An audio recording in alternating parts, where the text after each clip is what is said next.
नमस्कार, आप देख रहे हैं दूरदर्पण न्यूज से जर्नलिस्ट गुड्डू खां की रिपोर्ट। आइए रुक करते हैं शहर की खास खबरों को और जनपद की सांसद केंद्रीय मंत्री ने जिला मंडलीय अस्पताल पहुंचकर डेंगू वार्ड का किया निरीक्षण। भर्ती मरीजों व उनके तीमारदारों से वार्ता कर व्यवस्थाओं के बारे में ली जानकारी। मीरजापुर 16 अक्टूबर 2022। जनपद की सांसद व केंद्रीय राज्य मंत्री वाणिज्य एवं उद्योग श्रीमती अनुप्रिया पटेल ने आज दोपहर लगभग 12:30 बजे मंडलीय जिला अस्पताल पहुंचकर डेंगू वार्ड का निरीक्षण किया। केंद्रीय मंत्री जी द्वारा निरीक्षण के दौरान डेंगू वार्ड में भर्ती मरीजों व उनके अभिभावकों से वार्ता कर अस्पताल से मिल रही सुविधाओं व व्यवस्थाओं के बारे में जानकारी प्राप्त की गई।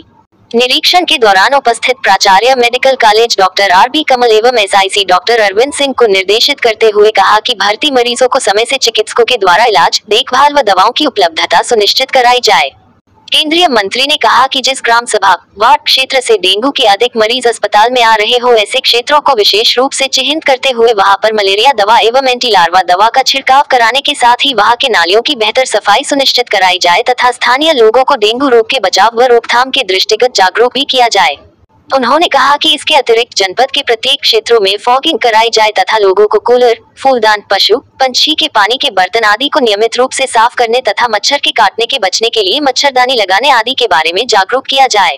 केंद्रीय मंत्री ने मौके पर उपस्थित प्रेस प्रतिनिधियों से वार्ता करते हुए कहा कि वर्तमान में मंडलीय जिला अस्पताल में डेंगू मरीज की सुविधाओं के लिए 149 बेड आरक्षित किए गए हैं।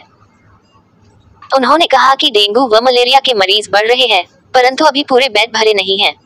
उन्होंने कहा कि निरीक्षण के दौरान कई मरीजों व उनके तीमारदारों से वार्ता भी की गई। उन लोगों के द्वारा बताया गया कि अस्पताल में चिकित्सकों व स्टाफ के द्वारा पूरा ध्यान दिया जा रहा है। कई मरीजों के हालत में सुधार भी आया है। उन्होंने बताया कि मुख्य चिकित्सा अधीक्षक को निर्देशित भी किया गया है कि ऐसे स्थानों को चिन्हित करे जहां से ज्यादा मरीज आ रहे हैं, उसमें डेंगू के बचाव के लिए जितने उपाय है उसको उपलब्ध कराते हुए जागरूकता अभियान चलाएं। केंद्रीय मंत्री ने यह भी कहा कि अस्पताल में यदि किसी प्रकार की असुविधा हो तो उसे उन्हें तत्काल अवगत कराया जाए, उसकी व्यवस्थाएं सुनिश्चित कराई जाएगी।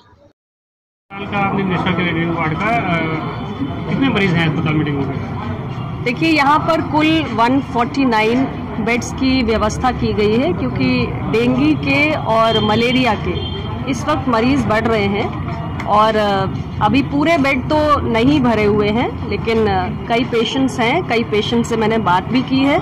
यहाँ पर जिस तरीके से उनका ध्यान दिया जा रहा है, उनको डॉक्टर्स देख रहे हैं, तो पेशेंट्स की हालत में सुधार भी है। इसके अलावा मैंने डिस्ट्रिक्ट एडमिनिस्ट्रेशन और जो हमारे सीएमओ हैं उनको भी कहा भी है कि अगर कुछ ऐसी खास जगहें हैं जहां से ज़्यादा पेशेंट्स आ रहे हैं, तो उसमें जितने प्रिवेंटिव मेजर्स हैं, डेंगू को लेकर जो जागरूकता है या मलेरिया से बचाव के जो प्रयास हैं, उसकी एक स्ट्रिक्ट मॉनिटरिंग कर लें कि वो एग्जीक्यूशन हो रहा है उसका या नहीं हो रहा है। और यहाँ किसी भी प्रकार की यदि सुविधाओं की कमी है तो उससे मुझे अवगत कराएं, वो सारी व्यवस्थाएं की जाएंगी। बाहर दवाएं लिखी जा रही है मरीजों को, इस पे क्या कहें? मैंने तो मरीजों से बात की, अभी ऐसा कोई विषय उन्होंने कहा नहीं। उन्होंने मुझे यही बताया कि मरीजों को दवा और सारी चीजें मिल रही हैं, लेकिन यदि ऐसी कोई भी समस्या आती है मेरे संज्ञान में तो मैं निश्चित रूप से इसका समाधान उत्तर प्रदेश सरकार के माध्यम से उसका किया जाएगा। कमियां पाई हैं यहाँ पर? फिलहाल तो जितने भी मरीजों से बात की है, सभी का कहना है कि डॉक्टर्स उन्हें रेगुलरली देख रहे हैं, दवाएं भी मिल रही हैं और उनकी जो स्वास्थ्य की कंडीशन है उसमें सुधार भी है।